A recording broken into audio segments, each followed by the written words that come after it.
కాళేశ్వరం ప్రాజెక్టులో అవకతవకలు జరిగిందని కాళేశ్వరం కమిటీ ఏర్పాటు చేసింది రేవంత్ రెడ్డి సర్కార్.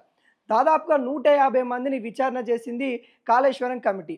కేసీఆర్ని, హరీష్ రావుని, ఈటల రాజేందర్ని కూడా విచారణ చేసిన తర్వాత మళ్ళీ హరీష్ రావుని విచారణకు రావాలంటూ నోటీసులు పంపించారు. అసలు ఏం జరుగుతూ ఉంది? కాళేశ్వరం ప్రాజెక్టు ముగింపు అయిపోయింది. కేసీఆర్ కూడా విచారణకి వెళ్ళాడు. కేసీఆర్ వెళ్ళొచ్చిన తర్వాత ఇక అయిపోయింది, ఇంకొక నెల రోజులలోనే పూర్తి వివరాలు బయటికి ఇవ్వబోతున్నాం అన్నట్టు కూడా కమిషన్ పీసీ ఘోష్ గారు చెప్పడం జరిగింది. ఆ విధంగా చెప్పిన తర్వాత కూడా మళ్ళీ హరీష్ రావుని విలువ వెనుక కారణం ఏమై ఉందనే కూడా ప్రశ్నార్థకంగా మారింది. గతంలోనే ఏదైతే మంత్రులకు సంబంధించిన సమావేశంలో క్యాబినెట్లో నిర్ణయం తీసుకున్నామన్నట్టు ఈటల రాజేందర్ చెప్పారు, హరీష్ రావు కూడా చెప్పారు.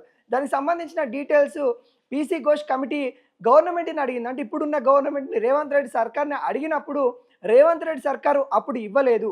కొద్ది రోజుల కిందటనే ఇవ్వడం జరిగింది. అవి ఇచ్చిన తర్వాత మళ్ళీ హరీష్ రావుకి నోటీసులు పంపించడం అయితే జరుగుతూ ఉంది.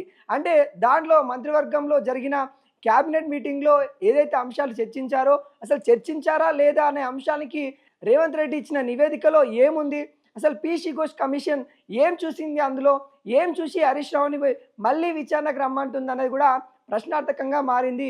ఇప్పటికే హరీష్ రావు ఆ నోటీసులు తీసుకున్న తర్వాత నేను మళ్ళీ విచారణకు రావడానికి సిద్ధంగానే ఉన్నట్టు కూడా తను కూడా చెప్తున్న పరిస్థితి కనబడతా ఉంది. దానికంటే ముందు కేసీఆర్ని కలవబోతా ఉన్నారు హరీష్ రావు అనే సమాచారం కూడా వస్తూ ఉంది.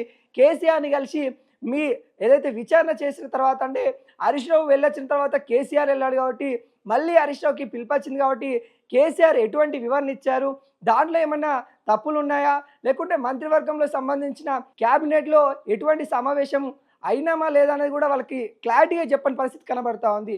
ఒకలేమో చేశాము, అక్కడ మంత్రులు అందరం కూర్చొని సమావేశం అయిన తర్వాతనే క్యాబినెట్ నిర్ణయం తర్వాతనే కాళేశ్వరం సంబంధించిన ప్రాజెక్టు ముందుకు సాగిందని ఒకరు చెప్తా ఉన్నారు. ఒకలేమో లేదు కేసీఆరే అన్ని తానే, ఆయన్నే ఇంజనీరింగ్ తానేయండు, అన్ని తానేయండు, అన్ని కేసీఆర్ చేసిందని ఒకరు చెప్తున్న పరిస్థితి కనబడతా ఉంది. ఏది ఏమైనా కానీ బీఆర్ఎస్ అక్కడ కొంత అజాగ్రత్త ఉన్న పరిస్థితి కనబడతా ఉంది. అజాగ్రత్త వల్లనే ఇంత పరిస్థితి తీసుకొని వచ్చింది. 2 పిల్లర్లు కుంగిపోయే పరిస్థితి తీసుకొని వచ్చిందంటే బీఆర్ఎస్ అని కూడా మనం చెప్పుకోవచ్చు. హరీష్ రావు ఏదైతే ఆ నివేదిక అందిన తర్వాత హరీష్ రావు వెళ్తా ఉన్నారో కేసీఆర్ని అడిగి మరి ఎటువంటి సమాధానం చెప్పాలి, మరి మళ్ళీ విచారణకు పిలుస్తూ ఉన్నారు, ఆ విచారణ ఏ విధంగా ఎదుర్కోవాలన్నట్టు కూడా హరీష్ రావు కేసీఆర్ని అడిగి మరి విచారణకు వెళ్ళే పరిస్థితి అయితే కనబడతా ఉంది. మరి చివరికి హరీష్ రావుకి చుట్టుకోపోతుందా అనేది కూడా మనకైతే చూడొచ్చు. ఎందుకంటే అందరూ అయిపోయారు, దాదాపుగా 150 మంది మరి విచారణ అనంతరము మళ్ళీ ఫైనల్ అయిపోయిందన్న వేళలో మళ్ళీ హరీష్ రావుని మళ్ళీ విచారణకు పిలుస్తూ ఉన్నారంటే మరి హరీష్ రావుది ఎటువంటి మిస్టేక్ కనబడింది అక్కడ? ఇరిగేషన్ మినిస్టర్ తను ఉన్నాడు కాబట్టి మరి ప్రధాన బాధ్యత తన పైనే ఉంటుంది కాబట్టి ఇప్పటికీ కేసీఆర్ కూడా వెళ్ళొచ్చాడు. కేసీఆర్ కూడా విచారణకు వెళ్ళొచ్చిన తర్వాత కూడా అనేక అంశాలను కూడా తెరపైకి వచ్చింది. కాళేశ్వరం కమిషన్ కాదు, కూలేశ్వరం కమిషన్ అనుకుంటా, కాంగ్రెస్ కమిషన్ అనుకుంటా అనేక విధాలుగా కాంగ్రెస్ పార్టీ పైన విమర్శలు అయితే బీఆర్ఎస్ గుప్పించింది.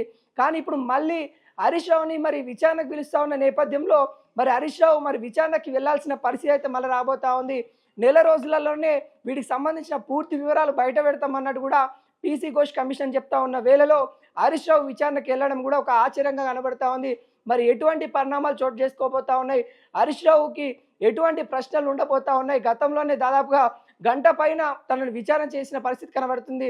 ఆ డాక్యుమెంట్స్ కూడా అక్కడ తను సబ్మిట్ చేశారు. దానికి సంబంధించిన మంత్రివర్గంలో ఏవైతే వాళ్ళు చర్చించారో అంశాలపైన ఇప్పుడు ఇరిగేషన్ మినిస్టర్గా తను ఉన్నాడు కాబట్టి ఆ అంశాలు ఏవైతే ఉంటాయో పీసీ ఘోష్ కమిషన్కి ఇచ్చేసిన తర్వాత కూడా అక్కడ క్లారిటీ లేదా అనే అంశాల మీద కూడా మరి పీసీ ఘోష్ కమిషన్ ఎందుకు పిలుస్తూ ఉందనే విషయాలు కూడా పూర్తి స్థాయిలో ఇంకా తెలుసుకోవాల్సిన పరిస్థితి అయితే కనబడతా ఉంది.